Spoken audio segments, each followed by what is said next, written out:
Can you tell me like a framework or a question or an exercise for me and my viewers to ask ourselves right now so that we can find out at least largely or closely which process will work for us? Okay.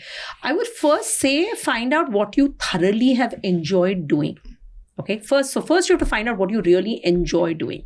And when you enjoy doing it, sometimes it leaves you feeling happy enough to want to share it with other people and to talk about it. Let's say you read something and you were so excited by it because you read it that you had to share it with 3-4 people immediately and say, I read something so interesting, or I did something that was so interesting and I want to share it with people I care about. So that's one good way to start pinpointing at least 5 things that you really genuinely enjoy doing and sustainably can want to share it with other people. What do you love pontificating about? Pontificating is a good thing. I love pontificating about the brain. So clearly I love the brain. Right? Yeah, exactly.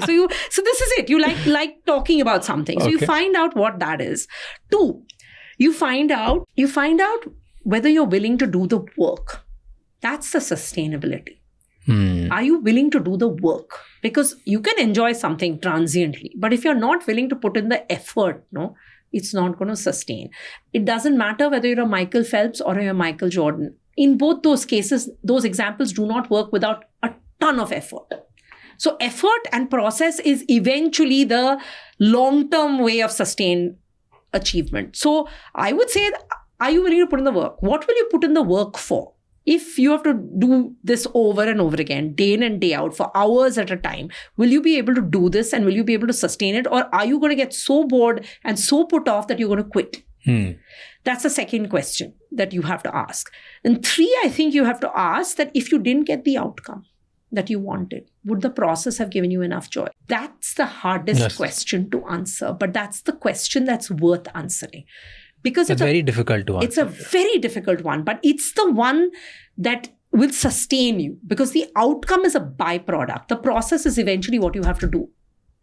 When you started, did you know you were going to be successful? I knew I would. You knew you were successful. When your first podcast, did you know you would be successful? I'll make it. Because that's because you were convincing yourself. But did you like the process independent of the outcome? Exactly. Absolutely. So that answers the question, right? You were happy to talk to all kinds of people over and over again because you enjoyed that process. Yeah. It was the question I asked myself that if I knew that I will win and will be able to make something out of it, the question was, if I'm not able to do it for 10 years, will I still be happy? And the answer was yes. So that's a great question because you just answered that question, which was, if I did the process for 10 years and at 10-year point, I had still not hit the outcome I wanted, I'd have been happy those 10 years were spent doing that because I enjoyed those 10 years enough. That answers it. That's precisely it. If independent of the outcome, will you be able to sustain what is required of the process? If you are able to do that, you'll do the hard work. It'll also get to the goal because if you do this well enough, eventually you'll get to the goal. You eventually get to the goal. I think what happens is people become supremely outcome focused very quickly, are not willing to do the process and want the results yesterday. Where yesterday, I want to win yesterday, but I'm not willing to do any of the work that is required. To be Michael Jordan and Michael Phelps, you have to do a lot of work. A lot of work. You can't become just Michael Jordan, Michael Phelps by saying, today morning, I'm going to wake up and I will be able to do that. And I have to put in the work. Of course, in those cases, because you're looking at athletic ability, there are skills that are required. But in many things, skills are required. And you need the skills, but without the process and without doing the work, there is no way. Fair. Okay, so if you open up, let's say, a billionaire's brain of, let's say, I don't know, Elon Musk, okay, and you open up a brain of a 25-year-old or a 35-year-old who's here at his home feeling stuck. It's like, I'm not able to do something, I don't like my life. Will their brains be identical or different? So no brain is identical to any other brain. So let's start with that. Even if you take identical twins who have the same genetic makeup, their brains are not identical. Partly because your brain is it's like a blueprint. Okay, let's say I'm an architect and I build a building. Okay. Now I have all of these rooms one above each other. They're all identical in terms of the shape of the room. Everything is in the same place. But then I decorate each room completely differently. The interior decorators come in room. It doesn't look like each other, even though the kitchen is always in the same place. The bathroom is in the same place. The bedroom is in the same. So if I look at your brain, my brain, Elon Musk's brain, anyone's brain, the prefrontal cortex is always here. It's not going to be in this part. Your temporal lobes are always going to be here. Your cerebellum is always good. So the locations will be the same, but in the detail, they will vary quite a bit. Because experience is educating the blueprint. So like the interior decorator is decorating the rooms differently, life experiences are teaching the brain to readjust the way it looks in its detail. So the neurons' dendrites, the strength of the connections, what pathway is particularly strong in one individual versus another is continuously being educated by life. Okay. No one lives the same life. Even two identical twins growing up in the same household don't live the same life, because right from in utero, when they're in their mother's tummy, their nutritional access is not identical.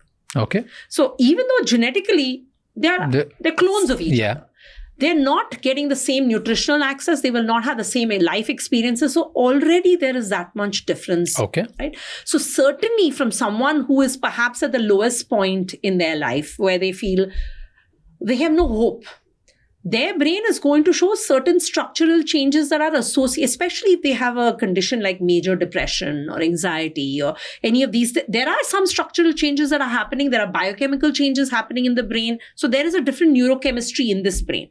From someone who is perhaps at the top end of their game, where they're continuously challenging their nervous system, etc. Also, what histories of food you have eaten, what histories of drugs you've taken, what histories of life experiences you've had are going to change your brain. So it's not going to be identical, no.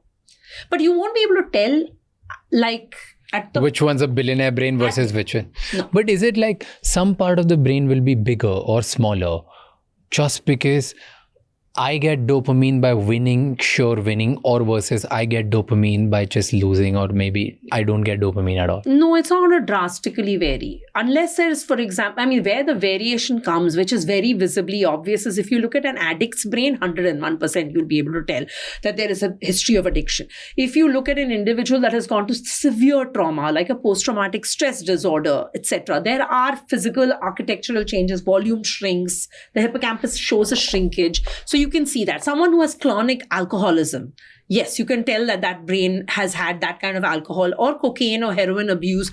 There are clear, obvious structural changes. That I think you can make up. But in the detail of whether someone is terribly motivated versus not, you're not going to necessarily pick that up very easily from looking at just an MRI. Yeah. You may pick it up if you start looking at the intensity of specific receptors. So, for example, people have done these studies in animals that have a social dominance hierarchy. So there is the alpha at the top of the hierarchy. Then there are individuals at the lower end of the hierarchy. When you look at individuals on that hierarchy, their dopamine receptor and the striatum looks slightly different from each other. So yes, once you move to that level of detail, you might pick up subtle differences. In the broad, no, but in subtlety, yes.